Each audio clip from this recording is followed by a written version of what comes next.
Hello, global gardeners, and happy Gardening Monday to you as we begin another great gardening week. Great to see everybody here. Let's start with a shout out to Love and Peace 71, who started the day with just a wonderful contribution. Thanks for that super chat. It's always nice to start the day with a positive note. So thank you so much. It is indeed cold and sunny here in Colorado Springs, and it was a cold and snowy weekend. It's supposed to be warming up this next week, and I'm definitely looking forward to it. I hope you have a great week too. Love and Peace 71. Thank you so much for that. And Tony O'Neill from Simplified Gardening is on the channel to start the live stream. Shout out to Tony.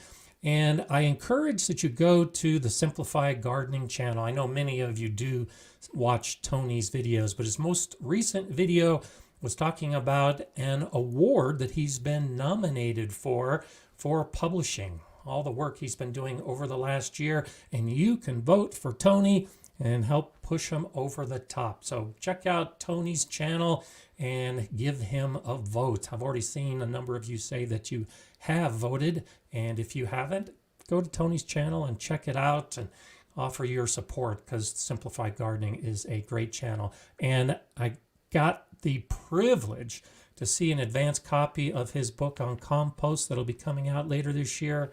Fantastic. Absolutely incredible book. So when it is published and comes out, I hope that we can get Tony on the show and we'll talk about that book and everything he went through to write it, because it's incredible. It's a lot of work involved and just fantastic information. So hello to you, Tony, on this wonderful Monday as well, though your Monday's almost over. We're going to be talking about seeds today. And here's a question to start from R. Wind. I appear to be behind the curve, have not bought seeds. Am I too late? No, you're not too late. And that's one reason why I wanted to go ahead and start talking about seeds today. And I've got a sequence of videos coming up over the next few weeks where I'll be focusing on seeds as well, because it's not too late. If you are looking for a very specific type of seed, it's possible it might be sold out. For instance, comfrey. Comfrey seed is difficult to find. There's only a couple places I've found online that offer comfrey seed, and they might be sold out if there's a big rush for comfrey seed. But if you're looking for something that's very common, like a Sweet 100 tomato, you're going to find it from multiple sources. If you're looking for the green beans, the corn, all those typical summer crops, the seeds are still available. You may not find everything you're looking for from the same seed producer. You may have to go to a couple different companies. I do that all the time, but you're not too late. Do act now. And as Bettina pointed out, it's better to plan out your garden first and then get your seeds. There's still plenty of time. I completely agree. And this is why I wanted to actually start talking about seeds in January. January may be the best month of the year to actually start planning the seeds you're going to put in. If you're in the northern hemisphere and you're in winter, you're thinking about starting the plants for your spring garden. In the southern hemisphere, if you're in the middle of summer, you can actually start thinking about your fall garden in the middle of January. And so it does. I completely agree with Bettina. It comes down to your plan. And so if you don't have seeds yet, don't worry about it, because it's better to go ahead and plan what seeds you want and then seek out those seeds than to buy a bunch of seeds and then try to figure out how those seeds are going to fit into your plan. And that's been my problem, and probably many of yours, for many years. We see a plant that we want to grow, we buy those seeds, and then we try to figure out how to fit that plant into our garden plan. And it doesn't always fit. I've got so many seed packages that have been unopened for years because it looked great at the time, but I just can't quite fit it into my plan. Eventually, those seeds end up being donated to a school, given to a neighbor, or donated to my library for the seed exchange. It's particularly if you're on a budget, I think it's best to plan ahead, figure out what you want to grow, seek out those seeds, and during the process, find a company that you're comfortable with and that you like the price of the seeds. Strongly encourage that you buy from your local nursery. You can go to Walmart and buy seeds off the rack. There's nothing wrong with that. But when you really start focusing on what you want to grow, you can find a company like Territorial Seeds. I love Territorial Seeds. I love their catalog. I order from them every year because I've had great results with that particular company. And there's a number of other companies out there that I buy from because I always like the product I get and I have pretty good success with it. And then when I start shopping for a price, coincidentally, a lot of the companies I like are the ones that offer the best price for me. So those are some of the factors to start looking at when it comes to choosing the seeds you're going to grow. And we'll talk more about that through the show. So throw out your questions about starting seeds, buying seeds, all that kind of stuff. Tammy says, I have no self-control. I'm creating a spreadsheet of the seeds I have with all the info to help plan, and I'm not allowed to buy any more seeds. Good for you. And I almost hate to admit it. This last week, I bought a bunch of fruit trees and fruit bushes, and I had to buy from a couple different sources because I like Fedco, and I'd done the research, looked through their catalog, and chosen the trees I wanted. And then when I went to buy them this week, some of the ones I wanted were sold out. And so I had to switch over to Stark Brothers, which I don't like as much these days. I prefer Fedco, but I had to go with two different companies to get what I was looking for. Well, I sat down to actually place some seed orders, and I agree with you, Tammy. I kind of decided to do the same thing. I'm going to really figure out my plan, fit the seeds that I already have into that plan, try to avoid buying new seeds just for the sake of buying new seeds. And my guess is I can probably get by this season without buying too much. I know I need pea seeds. I know I need onion seeds. But other than that, I may already have everything I've got. So self-control can be challenging in the gardening arena. And so I'm glad you're taking that approach because I'm really trying hard to take that same approach as well. Okay, we have Claudia checking in from Romania. Good evening to you. That's actually fantastic. Mage Grey Wolf is saying there's a budget when buying seeds. Yeah, I have that problem too.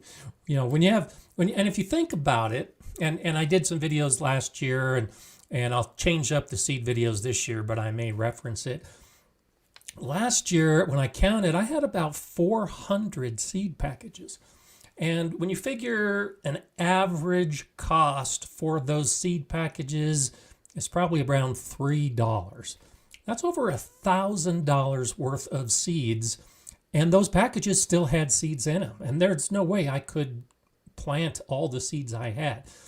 Is it a waste? Well, that's up to you to decide. But effectively, I've spent $1,000 on seeds that may never get planted because I keep replenishing with the seeds that I save or with new seeds that I buy. And so that's part of the problem. Sometimes it ends up being that there isn't a budget, and it's very insidious because that $1,000 worth of seeds was about 7 years worth of buying. I typically spend between $100 and $200 in seeds each year. And I know that sounds crazy. And a lot of those seeds end up being given away by me to somebody else, which is great. I love it. I love gifting seeds.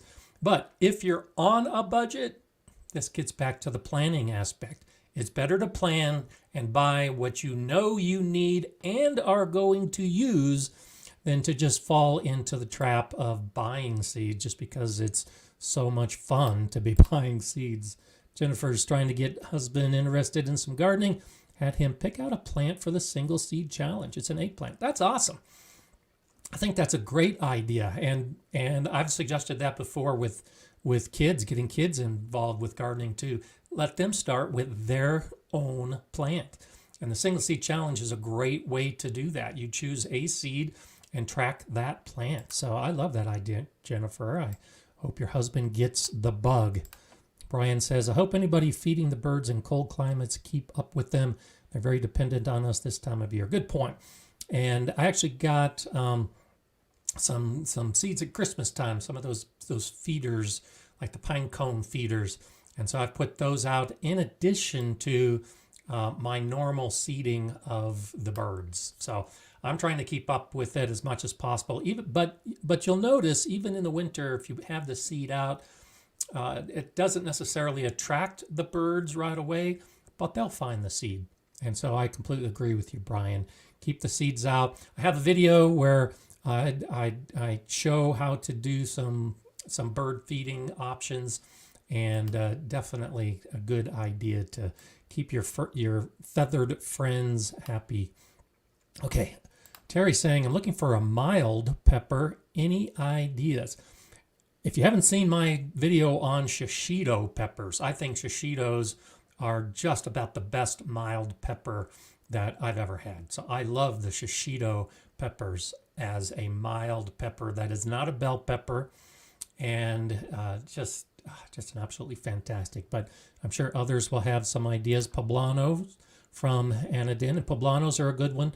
And I completely agree. Try grilling them. So grilled poblanos are wonderful flavor and have very little, if any, heat attached to them at all. And you can stuff them. You can use them in a lot of different dishes. So that's another great example. I appreciate you throwing that out there as an idea. Shandy says, going to use more containers this year for trying new things. That's fantastic. And container gardening is a great way to try new things. And I wanted to give a shout out to Doris M., who earlier said that they're going to be trying bees this year as something new. So I've talked about this in recent weeks, taking this time of year to figure out those new things you're going to do in the garden. And seeds are part of them, but how you choose to grow those seeds, like in containers, is great. And then particularly with the bees, I am planning to have bees at some point, but last year in particular, a lot of the seeds I chose and decided to grow are those flowers that will attract the bees. So when I put the bees in, I'll already have my pollinator garden ready to go. So a lot of this stuff works together. Depending on what you're deciding to do for the year, it usually starts with a seed, and how you decide to choose your seeds based on the planning and the cost and all those other factors. So, okay, let's see. Garcia Boy 80. I started 300 Walla Walla onion seeds yesterday. That's fantastic. If you need onions around harvest time, come find me. I give away 80% or more of what I grow. I love doing it. That's fantastic. I did that a couple years ago, a couple hundred onions, and I probably put about 50 or 60 in the ground and ended up giving away a couple hundred as well. So that's a wonderful way to garden, a great way to meet other gardeners as well if they know that you've got free plants to give away. And onions, I'm planning a video actually.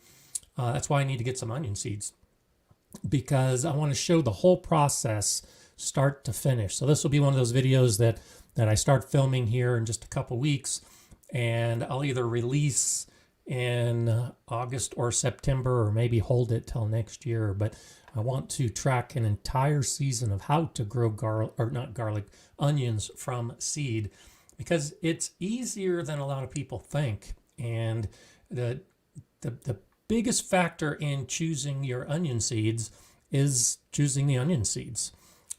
Whether you're in a northern latitude or a southern latitude or somewhere in the middle, there are different onion types that grow best in your particular latitude.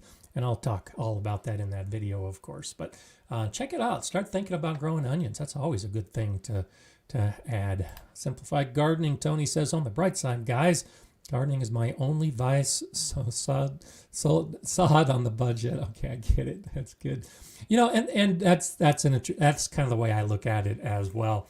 There are so many people with expensive hobbies. I know people whose hobbies are motorcycles, and they spend a lot of money on their motorcycles.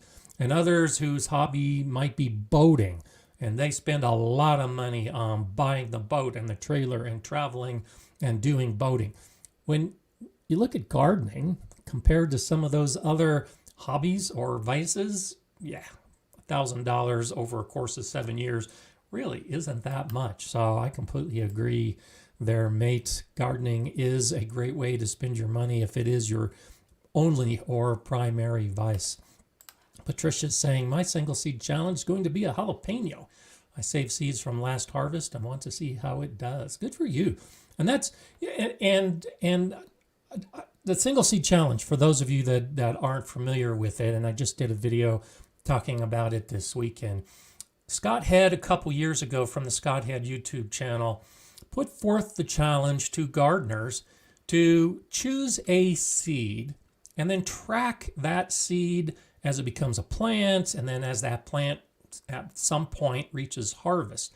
Track that through the whole season, and it really gives you a new and really focused insight in gardening. Because if you can see how one plant reacts to all the things that you're doing to it and what the weather is doing to it, now you can stand back and look at the garden as a whole and really have a better appreciation for all of the plants that you're growing and that are being affected by all these other factors. To take it to the next level, I think this is great, Patricia. Not only grow the seed, get the plant, harvest the plant as part of your single seed challenge, but now next year, take one of those seeds that you have saved as a result of focusing on how a plant grows and do the same thing again. So I love that idea of doing the single seed challenge with seeds that you've saved yourself. And I've thought about that before, and I may end up doing that next year myself. So love that. Love that. Absolutely great idea. Okay, let's see.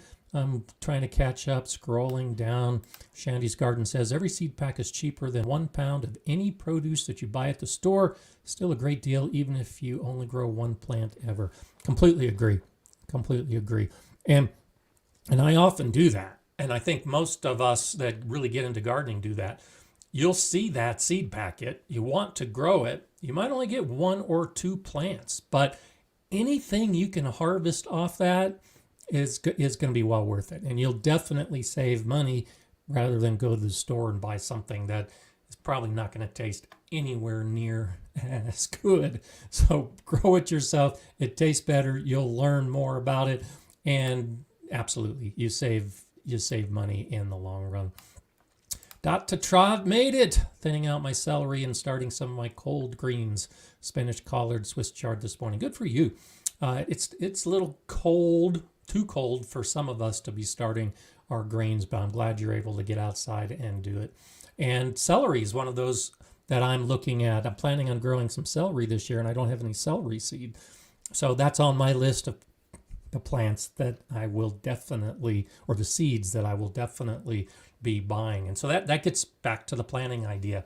I've planned what I want to grow this year, and so now it's a matter of getting the seeds to fit that plan. So this is fantastic. Heidi's right. I think seeds are like money in the bank. And so the video I'm working on right now, and it'll probably come out next week, we'll be talking about how long seeds last. I get that question all the time, and it varies. Some seeds, like onions, are notorious for only lasting 1 year, and there are other seeds, like peppers and tomatoes, that can last a decade. And so what I'm doing right now is actually doing germination tests on seeds that I've had that go back 5, 6, and 7 years. And so when the germination tests are done, then I'll be able to finish the video, and that'll be coming out hopefully next week. I'm just waiting for the germination to continue. But the idea being, and Mala just came and messed up my light a little bit. So there we go. Let's see if that helps. It is like money in the bank, because depending on the seed that you are keeping around, it can last for years. you do need to recognize that not every plant lasts for years, but a lot of the reasons for me still having 400 seed packages and why some of those seed packages are 4 and 5 and 6 and 7 years old is because the seeds are still good. And it is like money in the bank. Every year you can take seeds from that package and continue to grow those plants. So some of the tomatoes that I've been growing, the Sweet 100s, for instance, the Sweet 100 plants that I grew this last year and the year before came from the same seed package that I got probably 3 years ago. And I'm planning on growing some of those same Sweet 100 plants this year because I still have that seed package. Enough seeds come in each of the packages that you don't need to think about using all those seeds in a single year. Go ahead and plan a long-range plan of how you're going to use those seeds. And that's what I've done with some of my tomato seeds, is recognizing that when I open the package, and Sweet 100s, that like Burpee, for instance, that sells the Sweet 100s, I think that's where mine came from. There were probably 30 seeds, if not more, in that seed package. And I'm only growing maybe 4 or 6 plants each year, some of which I give away. And so there's 5 years worth of plants from a single seed package. And other seed packages may have more seeds and the seeds will last even longer. So build that into your long-range planning. As you start thinking about the seeds you're going to buy or the seeds you already have, think beyond just this season. Think about how you're going to be able to use those seeds in the future as well. So thank you, Heidi. I completely agree. So in some respects, when you look at it that way, all the money I've spent on seeds, I've actually not spent as much as I could have if I had just replaced those packages every single year. Once you recognize that you don't have to replace the packages, the seeds are still good, you can keep them for years and years and basically save money by not continuing to buy the stuff that you think you have to buy because the seed companies want you to buy fresh seed every single year. That's how they make their money. And while I love supporting a lot of these family-owned seed operations, I'm not going to rebuy seed if I can still use it for next season and the season beyond and the season beyond. So there's some thoughts on how you can use a lot of the seeds to your advantage as money in the bank. Eggnog brownies. I'm starting my first garden this year. Congratulations. Waiting on some catalogs to arrive, and I don't know how to moderate my expectations. Don't moderate your expectations. Be excited. I'm excited every year. I actually have to moderate my excitement when I talk about seeds, because when those first seed catalogs start arriving, I'm excited, and I pretty much stop what I'm doing on that first day and start looking through the seed catalog for the first time. And then I'll go back through the seed catalogs and look through them a second time to start forming the plan. And I usually go through my catalogs at least 4 or 5 times before I end up actually buying the seeds. And at each stage, I'm excited because of the excitement of gardening and knowing that those plants are going to be growing in my garden. So good for you. Keep the excitement and start small, as I always say, but it's okay to buy too many seeds in your first year just because it is exciting, and then you decide how you're going to use the seeds that you have. So I'm actually excited for you. I think that's absolutely wonderful. Okay, let's see. Mornings at the allotment say, I haven't chosen my plant for the single seed challenge yet, but most likely it will be a chili pepper. Peppers are actually a good choice. I see a lot of people choosing the chilies as their single seed choice. And of the plants in the garden that I think are toward the top of the list of what you can learn the most about, I would put peppers pretty high on that list. Peppers can teach so many lessons. They grow in most regions, so they're relatively easy to grow. But then there's a lot of nuances about growing peppers that are really good if you want to expand your gardening knowledge, which is why it fits so well with a single seed challenge. All peppers will be green after flowering. We see the red peppers, we see the yellow peppers, we see the purple peppers. They all start as green peppers. And so most peppers, after they are green for a period of a month or two, will begin to change color into whatever their final color is. And so a green pepper is not mature. It's a young pepper. So you have to leave it on the plant to get to that point where it matures and changes color. Well, that whole process is something about gardening that most people don't take that time to learn. If they're growing bell peppers, they see green bell peppers in the store and they think that it stops. Once the bell pepper gets the size and it's green, they harvest it. But if you just leave it on the plant a little bit longer, you can see what it looks like when it changes color and matures. I think that's fascinating. Also, the flower is a perfect flower. It's got both the male and the female parts within the same flower, so it can pollinate itself. So you don't have to worry as much about cross-pollination if you're going to save your pepper seeds. That's another great aspect of gardening that you can learn about. Peppers can be overwintered in most areas. So it's the kind of plant that will live year after year. Many of us treat it as an annual because it gets killed in our winters if we leave it in the ground. But if you grow it in a pot, or if you dig it up and pot it up and bring it inside, you can overwinter it and then put it out again for the next year.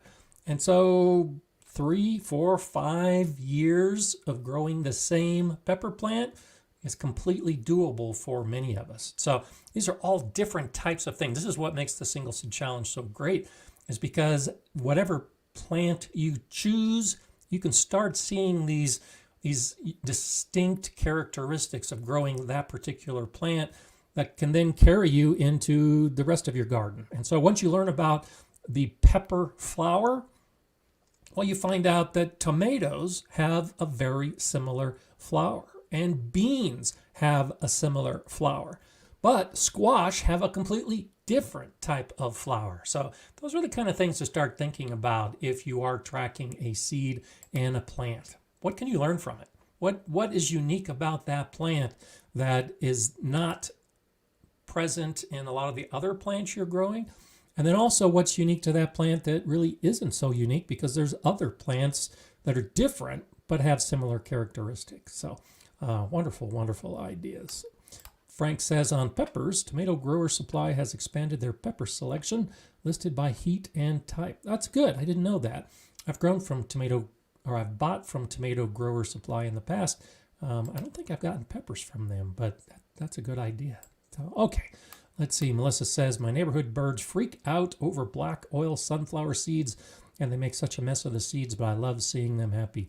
And so here's a thought, just going with the flow. I did this last year, but when the birds knock the seeds off as they're eating them, some of those seeds are going to sprout, and you can let those plants grow. And so I've done that in the past, basically grown my own bird seed by letting some of that bird seed that fell off the bird feeders grow and flower and seed. And then it's fantastic to see those same birds that were feeding at the bird feeder to come back in fall and winter and start eating the seeds of the flowers that you grew from your bird feeder. So black oil sunflower seeds are fantastic for a lot of birds, and those sunflowers are actually relatively easy to grow. And actually, I just saw as I was scrolling through, somebody was talking about choosing sunflowers as their single seed challenge. Llama's doing that. Sunflowers are another flower that we take for granted, but to grow sunflower and actually look at the flower as it grows, look at the patterns of the seeds, and then to learn about how the seeds mature, and either eat the seeds yourself or leave them out for the birds. Using the stalk, if you're growing the tall sunflowers, you can use the stalk for trellising later on in the garden.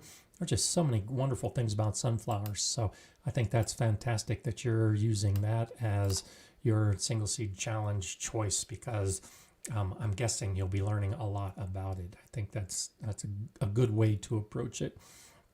Okay, let's see. Karen says, brain fog cleared. Sugar baby watermelon is my seed challenge, as I've had no luck, but my grandmother used to grow them in this area and they've done well. I've grown sugar babies here in Colorado, and actually this last year harvested some sugar baby watermelons. They weren't as sweet as I would have hoped, because I'm pretty sure I had to harvest a little early because there was a frost coming and they needed another week, maybe 2 on the vine, but I still was able to harvest sugar baby watermelon. So if you're in an area with a shorter season, sugar babies can be a good way to go. And even if it's not a short season, it's a delicious watermelon and easy to grow in the garden. So good luck to you, Karen. I think that's a great choice as well. Okay, Tony's saying the more wildlife in the garden, the more diverse and better the plantings and the less disease and pests. Absolutely. It's one of those things that a lot of new gardeners, particularly if they were exposed to gardening by a grandparent or a friend years ago, those that used to grow in the old days had different ways of looking at things. And this isn't true in all cases, but I know just in my experience, being brought up with the idea that you had to use pesticides and you had to use herbicides and you had to use fertilizer and you had to try to keep the birds and the rabbits out of your garden. Well, I think diversity goes across the board. Diversity in plantings, diversity in the flowers you're growing, and diversity in the animals that are visiting your garden. So you're completely right, Tony. The more diversity you can have on all levels of gardening, the more productive your gardening will be in the long run. And it seems counterintuitive that if you let the rabbits and the birds come to the garden, that you're actually going to end up with more of a harvest. But it happens because it's the gardener who recognizes that everything should be in balance and starts promoting that diversity that really makes the difference. And so I've never lost a garden plant to the rabbits. And you can watch my videos and see the rabbits running around in the background. The rabbits are eating the weeds. The rabbits are taking care of the periphery of my garden. They've got no reason to actually come into the garden up to my raised beds. The same with the birds. The birds are eating the insects. Sure, they might eat some of my seeds, but it doesn't happen very often. And I haven't had a problem with them eating any of my fruit, any of my harvests, because they have that diversity. The bird feeders, the insects, all those other things. So I love having all the different animals in my garden, including the dogs. Mala was pretty naughty this week. She actually chewed up my espalier apple tree. So I was kind of upset about that, but it just means I get to do it again with a new tree and start the whole espalier process. But even with her tearing up my fruit trees, it's great to have her in the garden because she's keeping the deer out of the garden. I had the deer, this is one of those interesting trade-offs in gardening. So earlier last year, I had deer in the garden and the deer were starting to eat my fruit trees. And so I had to put bird netting over all of the fruit trees. And they were still able to nibble the tips of some of the branches through the netting. Now Mala does a great job of barking and running out any deer before they even get to the fruit trees. But now she's eating some of the fruit tree branches. So I can train Mala. I can work with her. It doesn't work as well with the deer. So I'm still losing some of my fruit tree branches. Now it's just the dog instead of the deer. But the deer are taken care of, and I love Mala, and she does a lot of other wonderful things, and she works with me in the garden.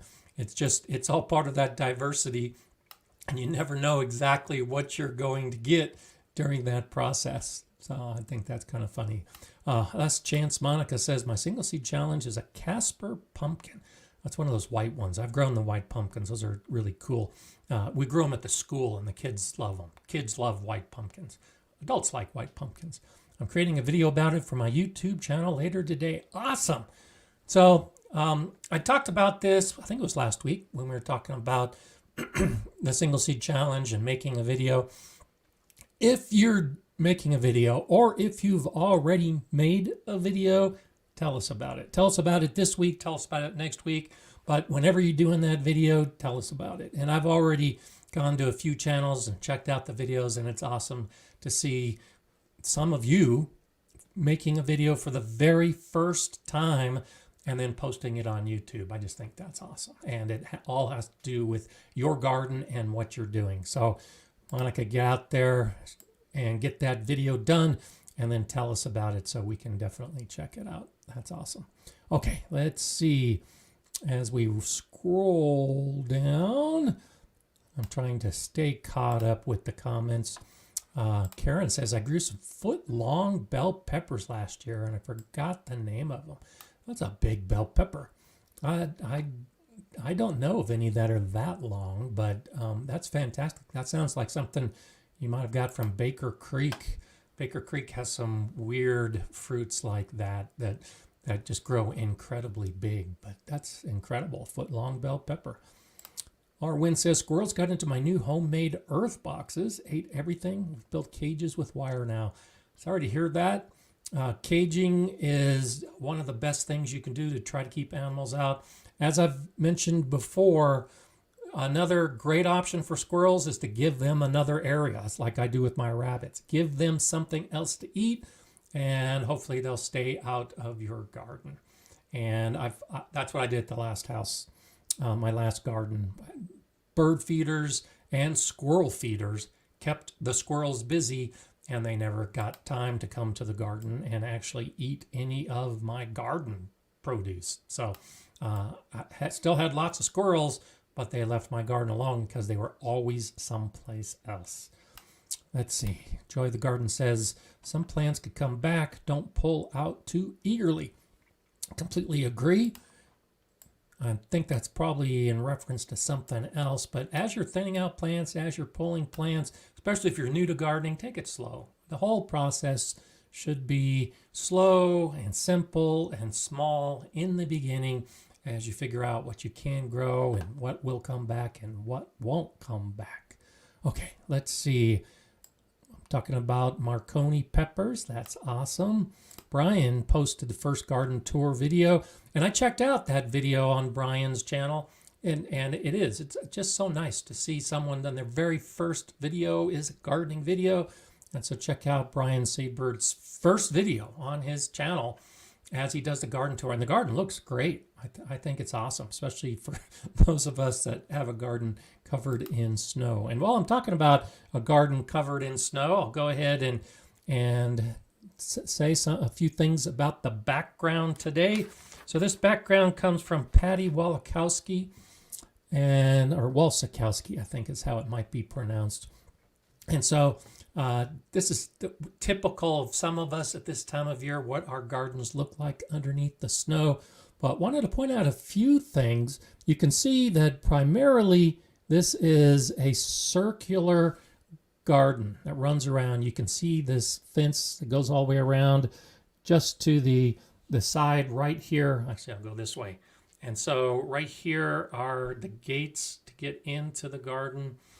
And anytime you're living in the mountains, especially on a wide open area, you're going to have animals rolling through. So kind of talking like we were a minute ago about the squirrels and the deer, you may have to fence your garden like this. The fence only needs to be tall enough for whatever animals might be coming in. But I've grown with fenced gardens before, and obviously Patty is growing with fenced gardens. So you got to do what you got to do. But I love the look of this area. And even though it's winter, you can see there's a tree right there. There's a tree right there. There's a tree right there. And it looks like they're being pruned for size. And great option. I'll be doing that as my fruit trees get bigger. You can keep the trees, your fruit trees, the size you want them in your garden setting. It all gets back to how you choose to garden. You're choosing your seeds, you're growing your seeds to grow a particular plant to harvest. Well, do the same with your fruit trees. Grow your fruit trees with the intent of not only what you're going to grow, but the size of the tree. So you learn about pruning so that you can keep your trees manageable. And so this is a relatively small space, but you can see 3 trees spaced pretty close together. And you can do that by choosing the right kind of rootstock, but also through the pruning. And then if you look over here, I love this, the geese that are on the outside looking in. I think that's fantastic. You got your cattle panel archway right here. This is just one of those wonderful garden areas. You can see another secondary fence back here. So I think it looks great. It looks nice and clean and inviting in the winter time. And I hope you send another picture, Patty, of the summer so we can get another look when everything's actively growing. But thank you for sharing that with us today. And I thought it appropriate for this time of year for a lot of us who are underneath the snow. I've got some snow on the ground. Hopefully it's going to be melting this week, but you obviously got a lot more. This picture's a few weeks old, but thank you for sharing it. And if you want to share your background, just send it to Gardener Scott at gardenerscott.com, or you can post it on the Facebook page that we have for the Gardener Scott community, and I'll add it to the queue, and we can see what your garden looks like either in the winter or the spring or the summer, any time of year, whatever you're most comfortable with. I'll be glad to show it. Laura, thank you so much for that contribution. I appreciate it. What do you recommend to keep gophers out? And so gophers can be a little more challenging. Trying to keep them out, there isn't a lot you can do depending on how big your garden is and how big your yard is. I've been able to deter the gophers from most of my garden area by growing in raised beds. And then at the bottom of my raised beds, I've got wire mesh. And so if you look at my videos where I'm filling the raised beds, if you look closely, you'll see I've got wire mesh at the bottom of all those beds. Even though I don't specifically talk about it, it's there. That's what I do to keep the gophers out. Now, Mala loves digging for gophers. And so if you have a dog that likes to dig, and this is one of those things you got to be careful about going too far. But in my new enclosed bed area, Mala was just digging up a storm, and I was doing all I could to keep her from digging until I realized that gophers weren't in my raised beds in that area because I had the wire down, but they had come underneath the beds and were tunneling through the area where I was growing pumpkins and corn in the open ground between the beds. Well, the dog does a great job of digging up the gopher tunnels, and hopefully that'll help for next year because the gophers will go someplace else. You gotta make the area that they're in uninviting. Now, you can put mothballs, you can put juicy fruit gum, you can try a lot of those tricks. They really don't work real well. They might work temporarily, but they're just going to dig a tunnel someplace else. If you see active tunnels and you can dig up those tunnels, and then there's another area that you leave undisturbed, they're probably going to move to that area that's left undisturbed. And so just like the squirrels, you give them someplace else to go, someplace else to tunnel in the case of the gophers. That's what's worked best for me. I don't like the idea of poisoning them, especially with a dog who might dig up a poisoned gopher. I'm not a big fan of trapping because, as I've found, particularly with squirrels, there are others to take the place. So if you trap a squirrel, another squirrel's going to move in. If you trap a gopher, another gopher's going to move in. So it's best to try to get them out of the area, put wire underneath your beds. That can help. And then over time, hopefully you can disrupt their life enough that they'll go to your neighbor's yard or they'll go someplace else and leave you alone. So Hope that helps. That's what's worked best for me. But it is a pain. It is one of those kind of things that of the animals that I have, gophers are my least favorite, but the area that they're doing most of their tunneling in now is an area that I'm planning on growing trees and plants in the future. And my soil is so bad and so compacted that the gophers are actually doing a great job of breaking up that soil before I get to the point of growing something in it. By then, I hope to have the gophers gone, but they serve a role in the garden, especially if you've got that compacted soil that needs to be broken up. Gophers will do the job for you. So I don't have a huge problem with the gophers as long as they're helping me improve my soil. Gail's saying, I'll be growing strawberries and asparagus for the first time this season. I don't know if I should get bare root or plants. Any advice? Bare root is a great way to go. And I've got a couple videos, but one in particular shows how to plant asparagus from bare roots. Very easy to do. I also have a strawberry video where I talk about planting bare roots. Bare roots are cheaper than buying plants. They work just as well. Last year, I ended up getting, I got close to 60, I think I got 60 strawberries last year, the bare root, and every single one of them grew. But it was no problem whatsoever. You put them in the ground and they grow. It's easy, it's cheap. The option of buying plants is there for strawberries. You're really not going to find that option for asparagus. You might see some nurseries that you can buy asparagus plants, but in most cases, you're going to get your asparagus as a bare root. And so just accept that, look for it. Now is the time. If you haven't ordered your strawberries or asparagus yet, you need to do that now because those will run out faster than seeds run out from the various nurseries that you might be ordering from. But go for it. Choose a variety that you like, that sounds good based on how it's going to grow and how it's going to taste. Recognize that asparagus is going to be in the ground for 10 or 15 or 20 years. So spend the time getting the soil ready to go. And check out that video I have because I show that whole process. Strawberries will be in the ground for 2 or 3 years in most cases before you replace them. But that bed may be your permanent strawberry bed. So spend the time getting the soil ready to go and choosing the right location for that. And then just enjoy the process. It's as I look back 20 years ago when I was, longer than that, 22 years ago, when I had my first garden here in Colorado Springs, strawberries were one of the very first plants I put in. And I didn't know as much about gardening back then as I do now. They did great. They did so great that they've been in my garden ever since. So wonderful plants to grow, and I strongly encourage that you put them in.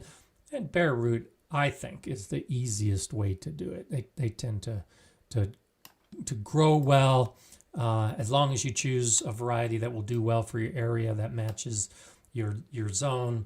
They'll do absolutely fine. Urban Chicken Mama saying marigolds are a good companion plant for tomatoes. What are other examples for different common plants we all grow? And so there are lots of different reasons for companion plants.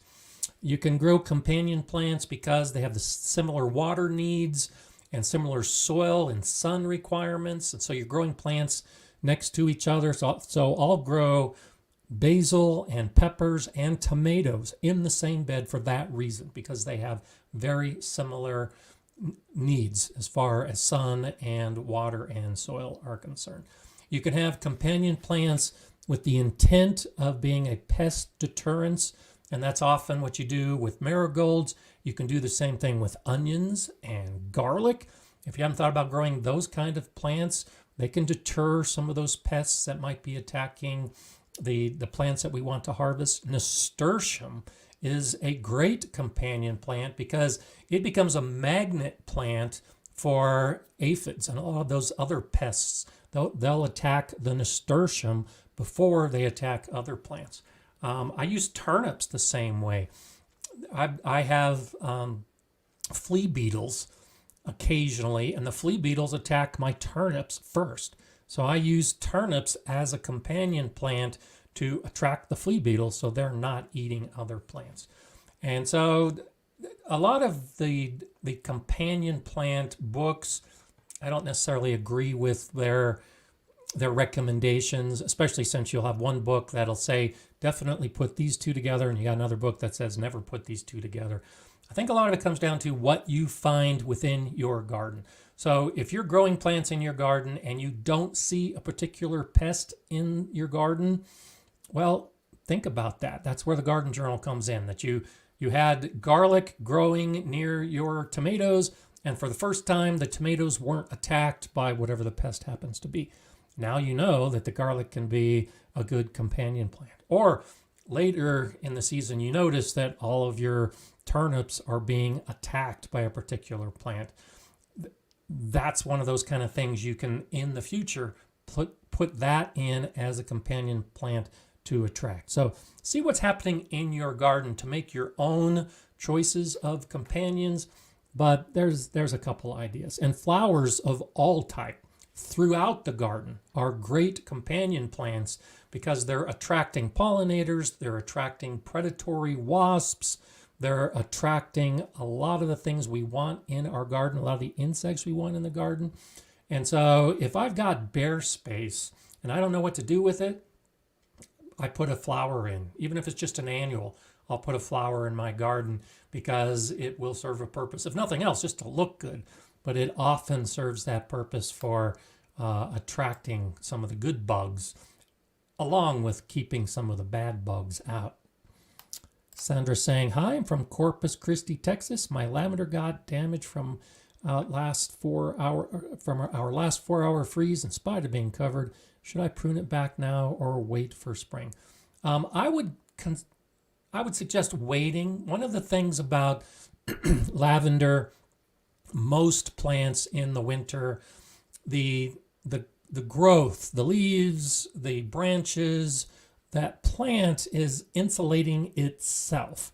And so if you get more cold weather, even the damaged branches are still going to help protect the plant. And if you get snow, you're not getting snow in Corpus Christi. But for those of us that get snow, those damaged branches help hold that snow around the plant, which adds an extra layer of insulation. So I typically wait until spring to prune out the damage, just because that damage does serve a purpose. It is protecting the plant. If you prune out all those damaged branches now and you get more cold weather, then you've exposed those tips that you've just pruned to damage. So let's say you've got an inch of damage on your lavender tips. If you get another bout of cold weather, you're probably not going to see much more damage. But if you prune back off that inch and now you get more cold weather, you're going to get another inch of damage. And so, I mean, that's kind of simplistic. It's not that exact, but that's the basic concept. That's how I approach it. So I wait until things warm up and then prune out the damaged branches, just so I don't incur damage because I act too soon. So hope that helps. That's the approach I take. It's worked for me over the years without too much difficulty. So, okay, scrolling down. Paige Gray Wolf says, I just remembered I was dreaming someone was giving a bunch of junk, like old coolers I could turn into planters. I was thinking about that today as I was deciding how I was going to end the show, because I woke up dreaming about gardening. And so when you wake up dreaming about gardening, you know you've definitely got gardening on the brain.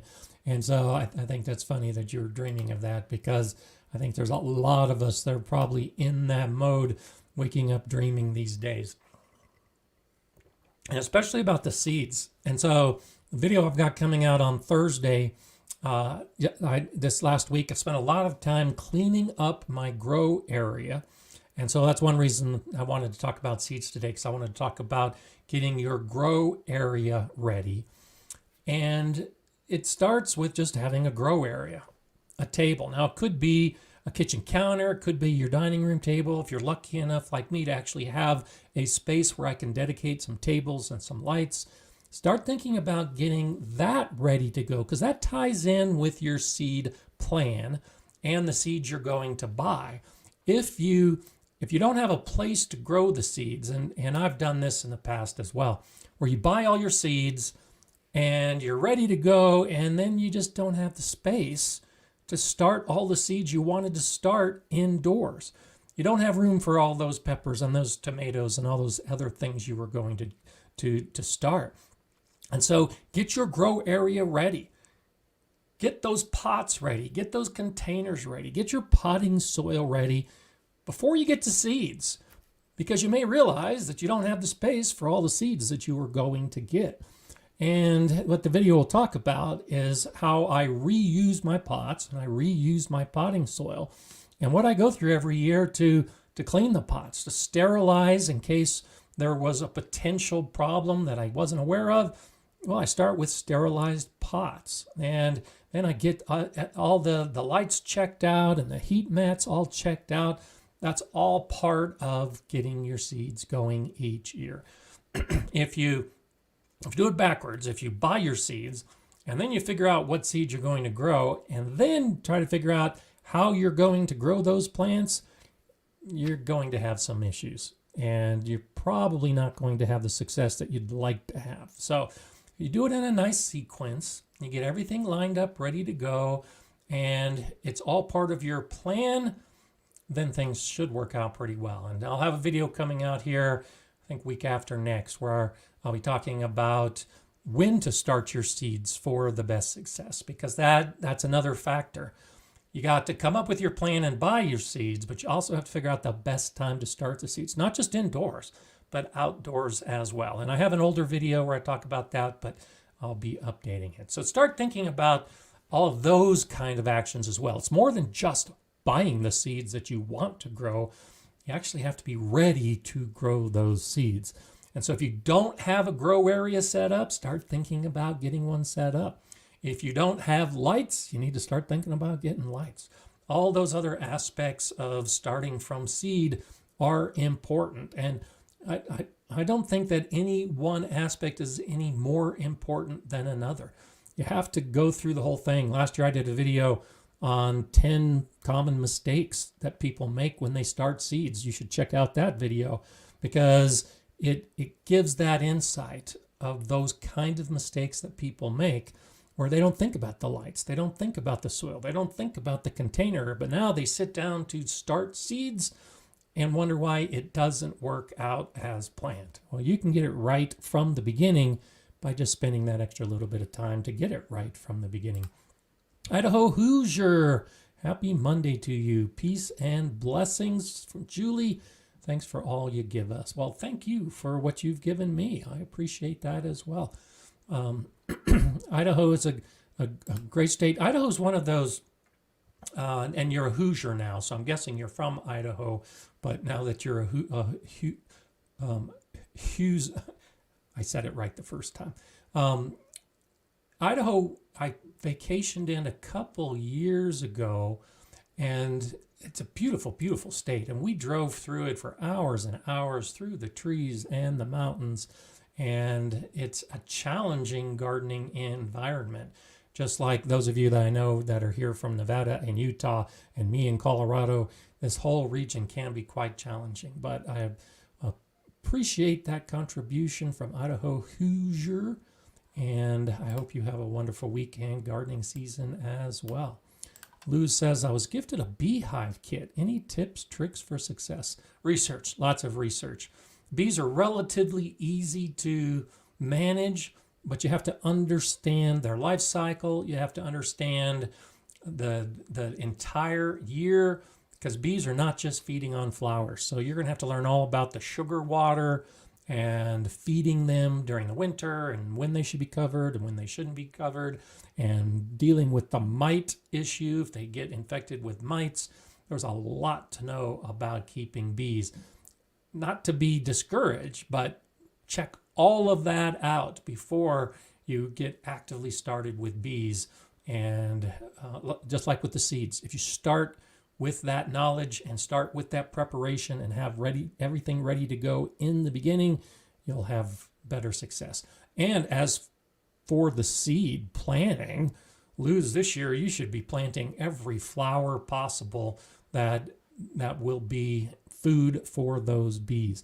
They're going to be traveling all around your area looking for food, but if you can provide something nearby in your own garden, that gives them that emergency backup if they can't find something someplace else. So good luck with that. I'm looking forward to it myself someday, and I think that's a fantastic gift. Glad that you were able to get that.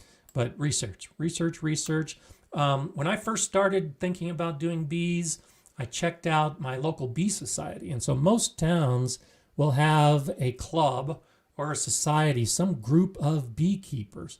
And so check out and try to find your beekeeper association, because they often have classes. And so I've gone through the beekeeper class twice now, and they'll tell you everything you need to know to get set up and your local conditions and considerations. So find a beekeeper organization that you can take classes for or from nearby, and I think that might be a good start for you. Okay, let's see. Oh, I see Kitchen Garden with Eli and Kate are on here today too. And obviously talking to someone else, but check out the Kitchen Garden with Eli and Kate. They've been here the last couple weeks. I think that's fantastic. Always nice to see you here, and a shout out to their channel too, making some great content. And they're also getting into that mode of getting your greenhouse ready. And so if you got a greenhouse, if you're in an area where you can actually start doing some plants in your greenhouse, well, that channel, the Kitchen Garden with Eli and Kate, that's what they're starting to do. They're starting to use their greenhouse and get their plants going. A little early for me to do that.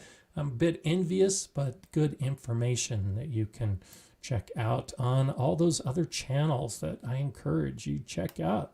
Heidi says, thank you for the clean your pots reminder. I still have to do this. I'm glad to help, Heidi. And I'll show you how I do it in that video coming up on Thursday. Doesn't need to be, a big fancy operation, but cleaning your pots, cleaning your areas, getting ready for the seed starting, I think really makes it easier. I've done that in the past where I didn't get everything cleaned up, and then I needed to start seeds because the time was right. And now I'm starting seeds in a cluttered area, and I have to clean up as I go. And it just wasn't as smooth as it could have been. It's much smoother when you just do it right from the beginning. And it's extra work, but definitely something that you should be thinking about. So, okay, scrolling through, trying to catch up again. Pat's asking, will you be winter sowing this year? If so, what seeds? And so, I'm not planning to winter sow in the milk cartons or the milk jugs like I did last year, but I am planning on doing some winter sowing of some native perennial plants, some wildflowers. And so what I've done, I've already got those packages of seeds in my refrigerator, and I'll be spreading them. We haven't had a real good snowfall, and so I'm waiting till we get 3 or 4 inches of snow. And then I'm going to spread those seeds that are in the refrigerator on the snow so that when the snow melts, those seeds will settle down to the bottom of a nice moist area, and they'll work their way below. I'll put them, believe it or not, in my wood chip area. And so it's one of those things where the snow, as it melts, will bring those seeds down to the soil and then sprout. So that is a winter sowing. I'm sowing seeds in the middle of winter on top of snow, and most of them are going to be wildflowers. But this raises another issue that I'm glad that we can touch on now when it talks to seeds. Part of the planning, and as you get your seeds, you got to read the seed packet, and hopefully you've read the catalog or talked to someone at your nursery ahead of time. Not all seeds are created equally. The seeds require different needs to germinate. Some seeds can be buried deep and they'll germinate. Some seeds need to be on the surface and be exposed to light to germinate. Some seeds need to be exposed to cold temperatures before they'll germinate. And so these seeds I'm talking about, these native wildflower seeds, they need to be exposed to cold conditions to even germinate. If I take these seed packages and try to grow them indoors under lights, and I've tried this before, they just don't germinate. They have to be exposed. That cold stratification can be done in the refrigerator, or you can just throw the seeds outside where they're going to be exposed to the natural cold, like in an area of Colorado where I live. But you have to recognize what seeds need that cold and which seeds don't to get the best success. So it's, the single seed challenge is another challenge. If you choose one of those kind of seeds, and I will at some point in the next couple of years, I'll choose one of those seeds that requires 2 or 3 months in the refrigerator before I even begin the process of germination. That really teaches you a lot about what seeds need and how you can have control over the germination, either for success or not, depending on how much knowledge you have. So I don't have any specific plants off the top of my head, Pat, other than just a wide variety of the wildflowers and native plants that I'll be growing. So thanks for asking that, because I think winter sowing is something that we don't often think about. As gardeners, we really tend to focus on our summer garden. And after we got the summer garden figured out, then we expand and maybe we'll grow a fall garden. But we really don't think about the aspect of winter gardening. And that may mean sowing seeds in the middle of winter so that those seeds will germinate and begin growing in spring. And so just another aspect of gardening that you can learn a ton about. And the video I did this last week where I talked about seed catalogs, that's one of those things I bring up, is the need for cold, moist conditions for some of those seeds in the catalog that I was pointing out in particular. So great information to really take your gardening to the next level. And there's John Walsikowski, and I learned that John is probably actually Patty. So welcome to the channel membership, and I hope you like your background today. You probably recognized it back there, and I hope you were here when I was talking about it. I didn't see you make any comments earlier, but I've been scrolling through pretty quickly, so I might have just missed it. But glad you're here, and thanks, Jay, for welcoming John/Patty to the garden support of the Gardener Scott community membership. That's awesome. So great to have you there. And we're slowly growing. Definitely check out the Facebook group, because there's lots of wonderful information for anyone that becomes a member and joins the Facebook group. Just the fantastic videos and pictures and advice and questions that are passing back and forth is just absolutely incredible. So, okay, I was trying to get caught up with the comments and the questions as we roll through. Melissa's saying, what I don't understand is saying cold stratification takes weeks and weeks, sometimes months. I find it only takes a week or 2 in the fridge. And a lot of it depends on the seed. The one seed that I highlighted in that video last week requires warmth and cold and warmth. It actually takes more than a year of conditions to be viable for germination. And there are other seeds that might only take 2 weeks. And some seeds can be in dry conditions, and some seeds can be in, or need to be in, moist conditions. So it all depends on the seed.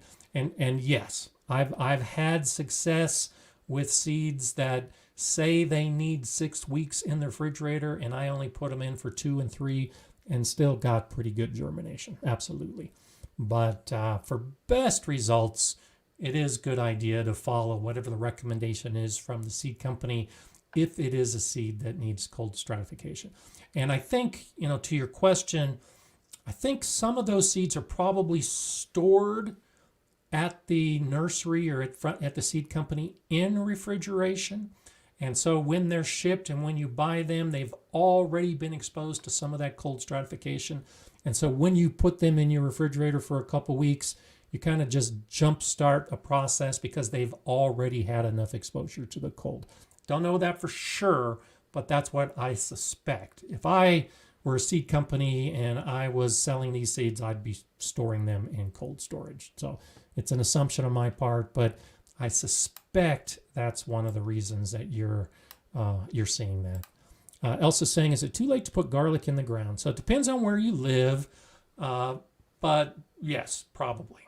If you're in a zone 5 or zone 6, even into zone 7, it's going to be too late. My guess is the ground is probably already too cold to be putting the garlic in, so you're not going to be getting some of that root growth that is important, which is why we put garlic in the fall. If you live in a warmer region like zone 8 or zone 9, now is actually a time of year to put garlic in. You're not going to get really good bulb development, but back to the idea of cold stratification. If you live in a really warm region right now and you've got some garlic bulbs, you can stick them in your refrigerator for a month or so if you've got that much time.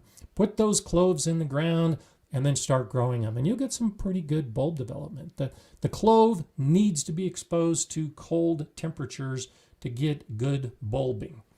If you just want to grow garlic like onions, where you don't need a big bulb, you just are satisfied with a small bulb and you're going to be using the greens for cooking, then you can plant garlic almost any time. And so you can even plant garlic in spring. You're not going to get bulbs, but you're going to get some tasty plants that you can harvest and use in the kitchen. So check out your own area and your own zone. The thing about garlic right now, at least in the United States, it's going to be hard to find garlic.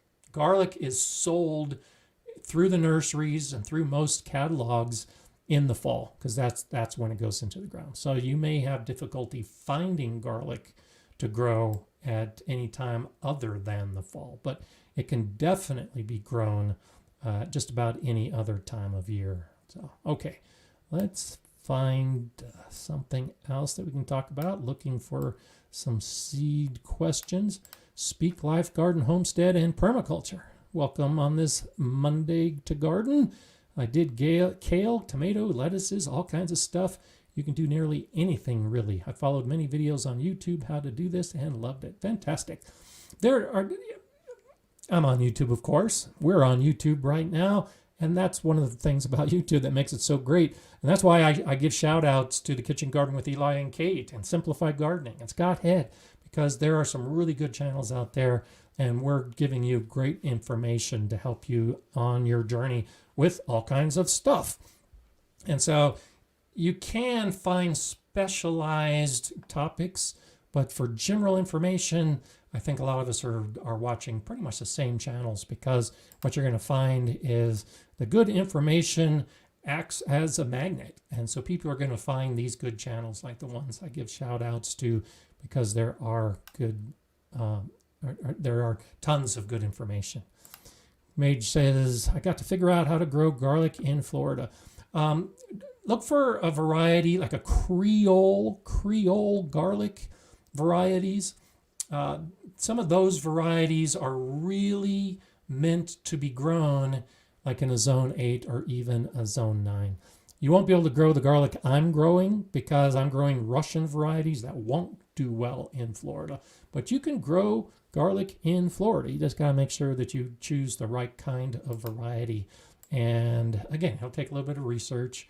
See if there's other people in your area that are growing garlic, and if they're having success, find out what they're growing. Or better yet, they give you a bulb and you can grow from the bulb that you know is doing well in your area. That's a great option if you can find it. So, okay, let's see. John Ann says, can't find who was looking for seed garlic, but I have some left if you want to message me, and I'll send it to you. There you go. You can message John Ann Johnson for garlic. Patricia says, I planted my garlic in October. It's been so warm that it's grown a foot tall. I don't know how my harvest will be affected. And we've had that issue even in zone 7 this year. A lot of areas have been warmer than normal. This is one of those instances that if cold and snow does come to your area, you can expect to probably see some damage on those plants depending on how cold it gets. So be ready to throw some plastic and hoops or tarps over if it's going to be severely cold. But a few weeks of cold is actually a good thing. Even if the plant, garlic is a hardy plant, and it can grow in snow. And so even if the temperatures get below freezing, which they will in zone 7, you can go ahead and not be too concerned about the plant. It's when the temperatures really get cold into the low teens or single digit Fahrenheit that you need to start thinking about protecting the plants. But when it's just a little bit below freezing, I wouldn't worry too much. But if it stays a warm winter, then you're probably not going to get that bulb, those big bulbs that you would hope to get from the garlic, which is why most of us are growing it. Colorado Bird Nerd, great to see you back on Monday. Thank you for that. I have a very tiny lot and have room for only one fruit tree to grow espalier. What do you think of the 5-in-1 Stark Brothers apple tree? And so the concept of a 5-in-1 tree is nice, but with an espalier, you need to make sure all 5 of those are growing. And so espalier is a method of pruning where you're growing on a flat plane typically. So all the side branches stay, but you prune off the back branches and the front branches. And so with a 5-in-1 apple tree, some of those 5 are going to probably be on back branches or front branches. And so I would say grow a 5-in-1 apple, but not for an espalier. You really want all of those branches growing on a 5-in-1 tree, because you've got the rootstock, you've got the primary apple tree, and then they've grafted 5 different types of apple onto that tree. That's why you need all 5 of those branches to be growing to get the 5 different types of apples. If you only have one choice of a tree to grow, you don't normally want an apple, because apple plants or apple trees need at least one other apple tree for pollination. And that's why Stark has that 5-in-1, because you can have that pollination on the same tree from the different branches. So not a bad idea. You might rethink how you're going to grow it. You can still keep the tree small. You can still prune it to size, like we were talking about with these trees being pruned to size. But don't do an espalier if you're doing a 5-in-1. Or if you really want to do an espalier, then you really can't do apple unless your neighbor has an apple tree, because you're not going to get pollination. And so you might be able to find a pear tree, a self-pollinating pear tree. Plum trees aren't the best for espalier, but there are a lot of self-pollinating plum trees that you can grow as well. So hope that helps a little bit. I would consider a 5-in-1 apple tree and just keep it small wherever it is that I'm planting, with all of the side branches intact. And that way you can get the benefit of the cross-pollination between the apples and not have to worry too much about the loss if you prune off the wrong branch. Because once you prune off that branch, it's gone. Whatever that variety was, if you prune that branch off, unless you graft that branch back onto the tree, now it's a 4-in-1 apple tree. And that's really the dilemma you're looking at if you aren't careful. Okay, let's see. Urban Chicken Mama says, when I first got my chickens, I had the best apple harvest ever. The chickens ate all the bugs before they could infest the apples. Great testimonial for having chickens. Chickens, like I was talking about birds earlier. Great reason to have birds or chickens. They eat a ton of bugs. And if that gives you that apple crop that you never had before, I think that's awesome. Okay, let's see. And I have a 5-in-1 pear tree. My friend was over helping me weed the garden. He cut a limb off the pear tree thinking it was dead. I could have smacked him upside the head with a shovel. Exactly the point. You got to be careful about which branches stay and which branches go on a tree. So And so Nick from, oh, actually, I wanted the other one, this one, Shandy's Garden. I had no idea about what espalier is. That's crazy. Yeah, I have a couple of videos that show espalier as I start the process and as I'm shaping the trees.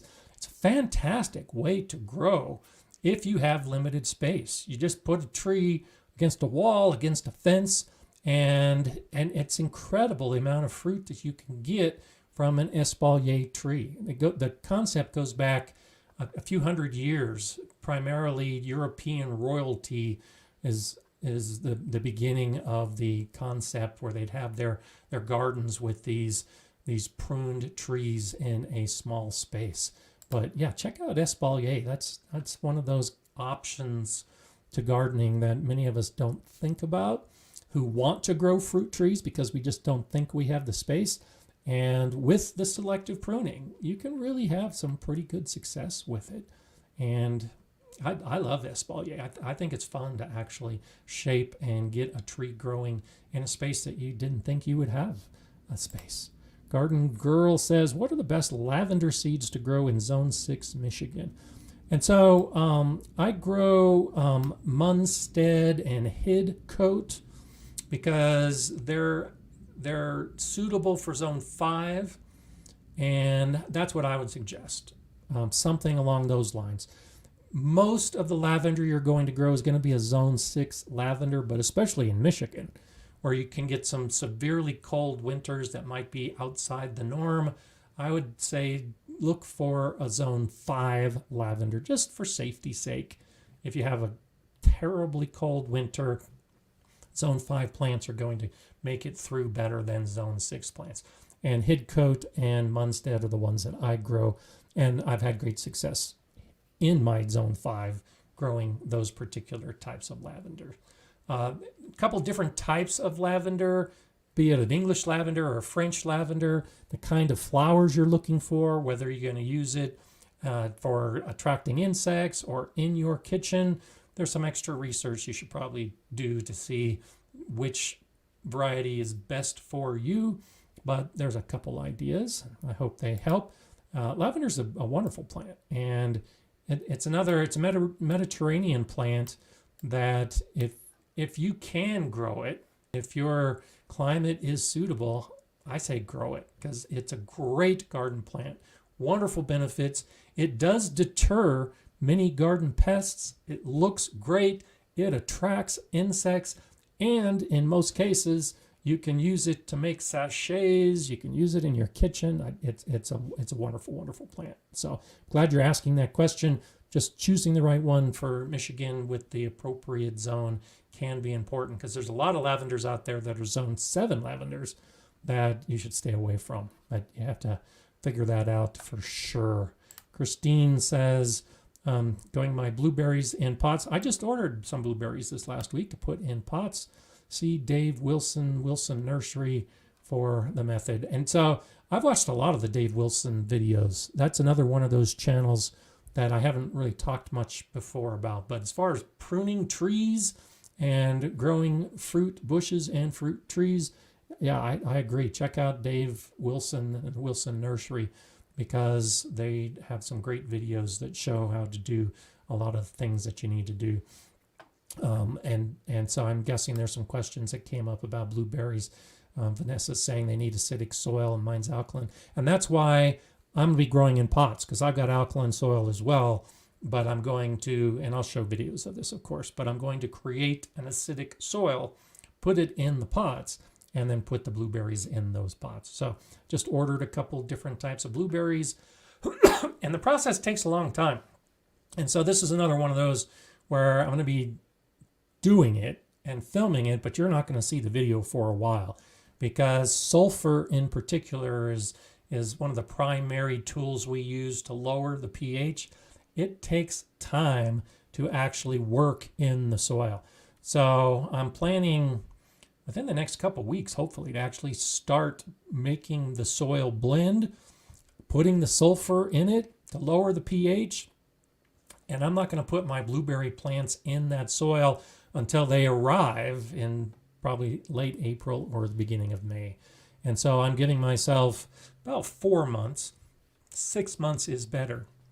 But I'm giving myself 4 months to prepare the soil for the blueberries that are going in later. And then it's a continual process to try to keep the soil at the appropriate pH so that the blackberry or the blueberries do well. And so you can grow blueberries in an alkaline area, but you need to do something like grow them in a pot or a separate container or a dedicated bed where the soil is acidic, and then you might have the success that you're looking for. So, okay. Karen sat out the thornless blackberries in a big pot. And I also ordered some thornless blackberries this week as well.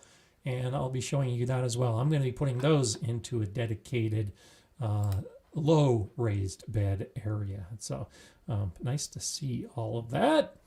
And let's see, lots of comments to the kitchen garden. Glad to see Eli's active here and being involved with all of it. It's so nice. And Shandy's saying, I hear blueberries really like pots, so I've been trying to get them going in milk crates. Good for you. Yeah, blueberries have a shallow root system, which is a little bit different than a lot of other fruits that we grow. And so because blueberries have a shallow root system, they can actually do quite well in pots because they don't need a lot of soil. And a big enough pot, depending on the size, because some of the blueberry plants can actually get 4, 5, or 6 feet tall. And so you need a pot big enough to support it if you want to grow it that big. But yeah, blueberries can actually do quite well in a garden like that. Let's see. So kitchen garden with Eli and Kate. So our lower zone numbers, the colder areas. Yeah, so like here in the United States, our zones run from zone 1 to zone 12. And so zone 1 is in Alaska, frozen north. Zone 12 is in southern Florida.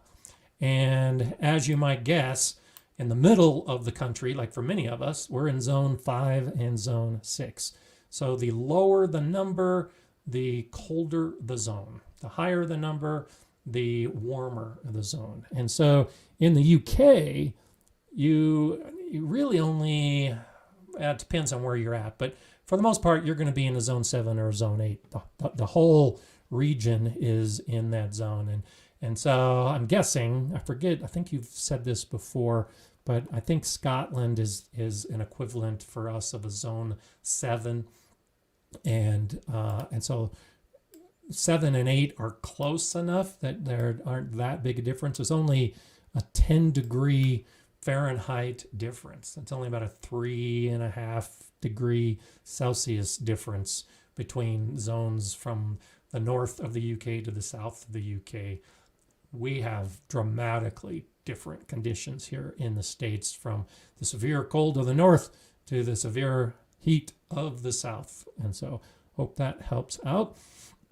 I wanted to talk about today. So I was talking earlier about the Facebook group that our membership channel has, our channel membership has. And Yvonne posted this last week, and I thought it would be a nice thing as we talk about seeds in January. Anyone who thinks gardening begins in the spring and ends in the fall is missing the best part of the year. For gardening begins in January with the dream. And I think that is just so fantastic, that concept. And that's all about the way I approach gardening. On the winter solstice, I talked about this idea that at this time of year, for those of us in the dark days of winter, it's the dream. It's that idea of what the garden is going to be that really gets us going, that really makes that planning happen.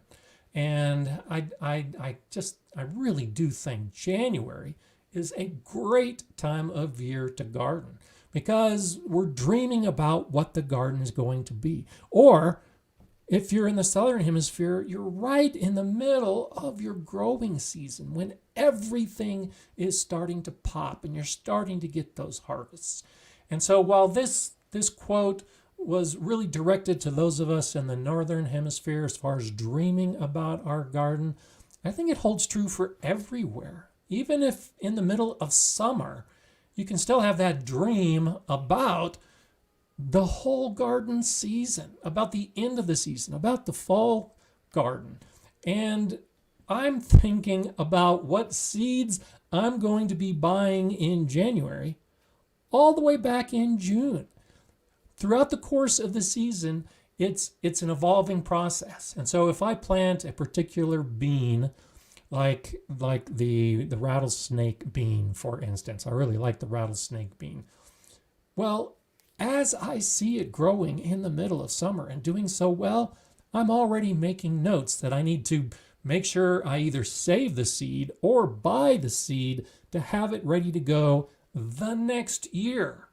And so think about gardening as just this big, evolving, year-round activity. And each year rolls into the next year because it just keeps going and going. And so there isn't a beginning to the season and there isn't an end to the season. I just think it's a continual gardening season.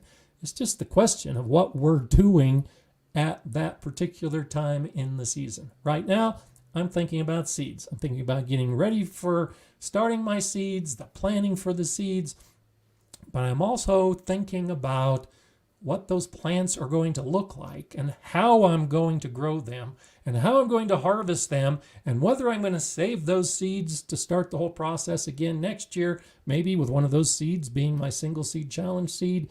It just keeps going and keeps going. So don't let yourself get bogged down at any point with any aspect. If things start getting a little too overwhelming, just keep rolling with it because it'll happen. And it all starts with that single seed, and then you get hooked, and then it becomes a passion, and then it becomes something that you dream about and wake up from the dream thinking about the seeds and the containers and everything else you're going to go. So I hope you have some great gardening dreams in your future, and this is a great time of year to get some of those dreams started. I'll see you next week, Monday, same time, same channel, and we'll be talking a lot more about gardening, maybe some more seed ideas. I'm Gardener Scott. Enjoy gardening.